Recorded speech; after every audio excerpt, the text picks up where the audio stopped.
If you look at this ring and you look at this ring, they are two similar styles of ring. Example, they have center stone and two side stones, but the shape of the center stone and side stone are very deliberately chosen. You can't put the side stones of this ring into the side stone of this ring. It will not make sense with the design. I can't wait to put it in my Jonga box. I know it's not finished. The clip is a bit tight because I want the ring to be very secure. I mean, it's a really expensive ring. Why wouldn't you want to be secure in the box? Oh my god, it looks so beautiful. Imagine my client going on his knees to his girlfriend and showing this beautiful 10-carat natural diamond radiant cut 3-stone setting with gorgeously long, extremely long taper buckets on the side. It just looks absolutely stunning. That girl can definitely not say no. If she does, then she has to see me. So the same client wanted earrings to make it go well with this beautiful radiant cut ring. So he wanted Asher cut earrings, and I told him, no, please don't go there. At least you can match the overall color of the ring to make it a pair, but you're having a yellow diamond. And the yellow Asher cut earrings can be fine, but I would suggest go with cushion cuts because they're just more appeasing to the eyes as a earring.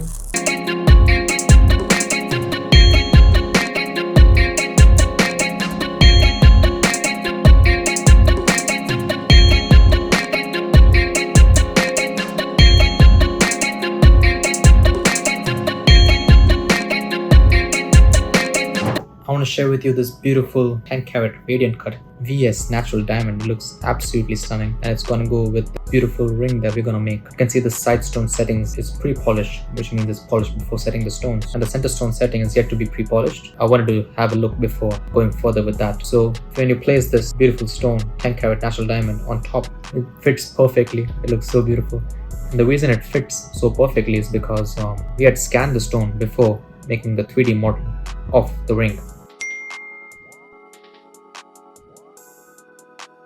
So I'm double checking each and every step to make sure that the ring is perfectly as it should be. So I don't find any flaws, I don't find any gap between the bottom frame and the stone, which is a good sign. And I've checked that it's pre-polished completely before the setting. So it looks good for the final stage, and that is making the prong into the nail prong. Some customers like it tap prong, some customers like it claw prong. This specific client wanted nail prong. I did suggest them that nail prong looks the best, and he didn't want the nails to be very thick because he wanted the focus to go more on the center stone and not the prongs. So I suggested him that go with double nail prongs instead of single nail prong, and he agreed, and we went ahead with the double nail prong. As you can see, we still have to sharpen the end part because it's still not finished. But yeah, I still need to double check each and every step. So we're spending so much money on such an important piece of memory. It has to be perfectly done. At least that's my priority here at Jonga Jewels. And one more thing about side stones many people get wrong is that side stones are meant to complement the look of the center stone. They're not meant to take away the look. So it's very important that you get the side stone to be a complementary look, not too extravagant, not too big from the center stone, because it won't be the side stone anymore. It'll become the center side stone now. I don't know how it doesn't even make sense to say it, but yeah, side stones should be smaller and they shouldn't be much more appeasing or much more attractive than the center stone, if you would say. Over here you can see it perfectly complements the look of the radiant cut, and you can't just fit any side stone into any center stone. You have to look at, is the shape of the center stone being complemented by the shape of the side stone. For example, this one's a radiant cut. Taper buckets make sense on a radiant cut center stone, but this center stone is this gorgeous green emerald, and it's a pear-shaped green emerald stone. So having a center stone in a pear shape, you would need a pear side stones. You can also have a round diamond on the side stones for the pear setting, but you cannot have sharp princess cut side stones on a pear setting. It does not make sense. Now you might ask, why doesn't it make sense? Because if you can look closely, side stones are meant to complement the look of the center stone. They're not meant to take away the look of the center stone. So for example, if you have a white diamond as a center stone, having green emeralds on the side will not make sense at all, because green emeralds are quite distinct from center stone. Just look how gorgeous they look.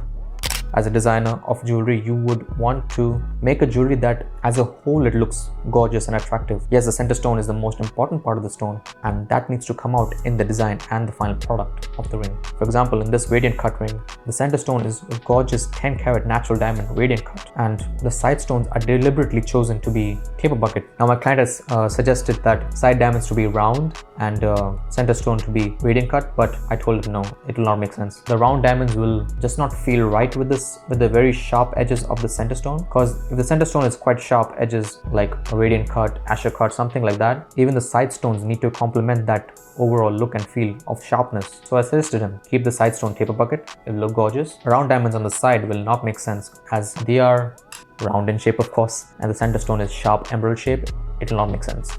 But for example, in this ring, this gorgeous green emerald center stone, now for this one, it makes sense. Side diamonds as round or even pear shape. But for this one, having Escher cut on the sides will not make sense. So as a jeweler based in Dubai since 1989, it's over the years of experience and looking at different designs, sketching different designs, coming up with different models, looking at the trends of how people react to each design. It's very important for me to understand what design makes sense, not just as one piece, but as a whole. So for this one, side stones are pre-polished, the center stone yet to be pre-polished, but I wanted to check everything's perfectly fine. I took the ring and I'm checking the center setting. Does the diamond fit well? Because even for this, I scanned it before. Most people don't do the 3D scan of the stone before designing the ring, and that's because they don't have the expensive machinery which I do as a manufacturer. And that's because if you don't have your own manufacturing here, you can't guarantee perfect setting. Most people get away with mediocre setting, but when you're dealing with high-end jewelry, mediocre setting is not an option. You have to get the perfect high-end jewelry setting.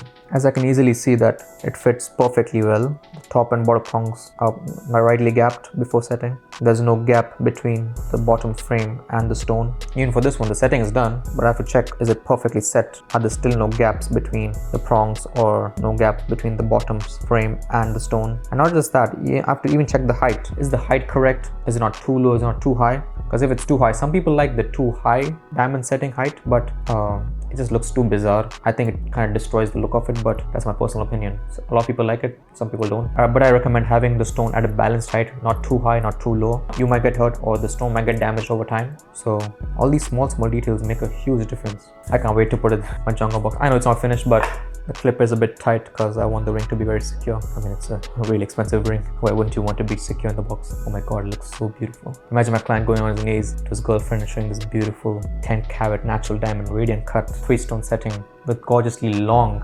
extremely long tapered buckets on the side. That girl can definitely not say no. If she does, then she has to see me.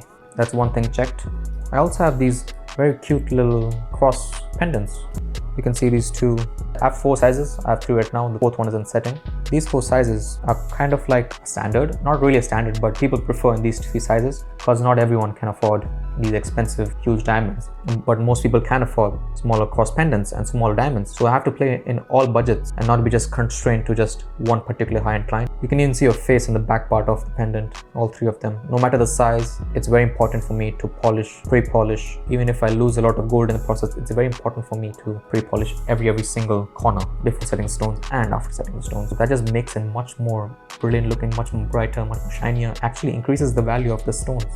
For example, even this ring, before setting it, it was not as yellow as it was before setting the stone, but because I did pre-polishing and there's a yellow gold underneath it, it makes it much more brighter, much more lustrous, because the light from the diamond falls on the gold and gets bounced back into the diamond from the back, making it look much more lustrous, much more brilliant looking. It just looks so beautiful. So the same client wanted earrings to make it go well with this beautiful radiant cut ring. So he wanted Escher cut earrings, and I told him, no, please don't go there. At least you can match the overall color of the ring to make it a pair, but you're having a yellow diamond, and the yellow Escher cut earrings can be fine, but I would suggest go with cushion cuts because they're just more appeasing to the eyes as a earring. So you can see it's another beautiful, it just looks gorgeous. And when you set that onto this, it just sat so perfectly inside. Even this, you can see the underneath part is polished. So yeah, if you have any old jewelry to repair or any new jewelry to make, head down to our office in Gold Socket Extension. Just Google our name, you'll find it.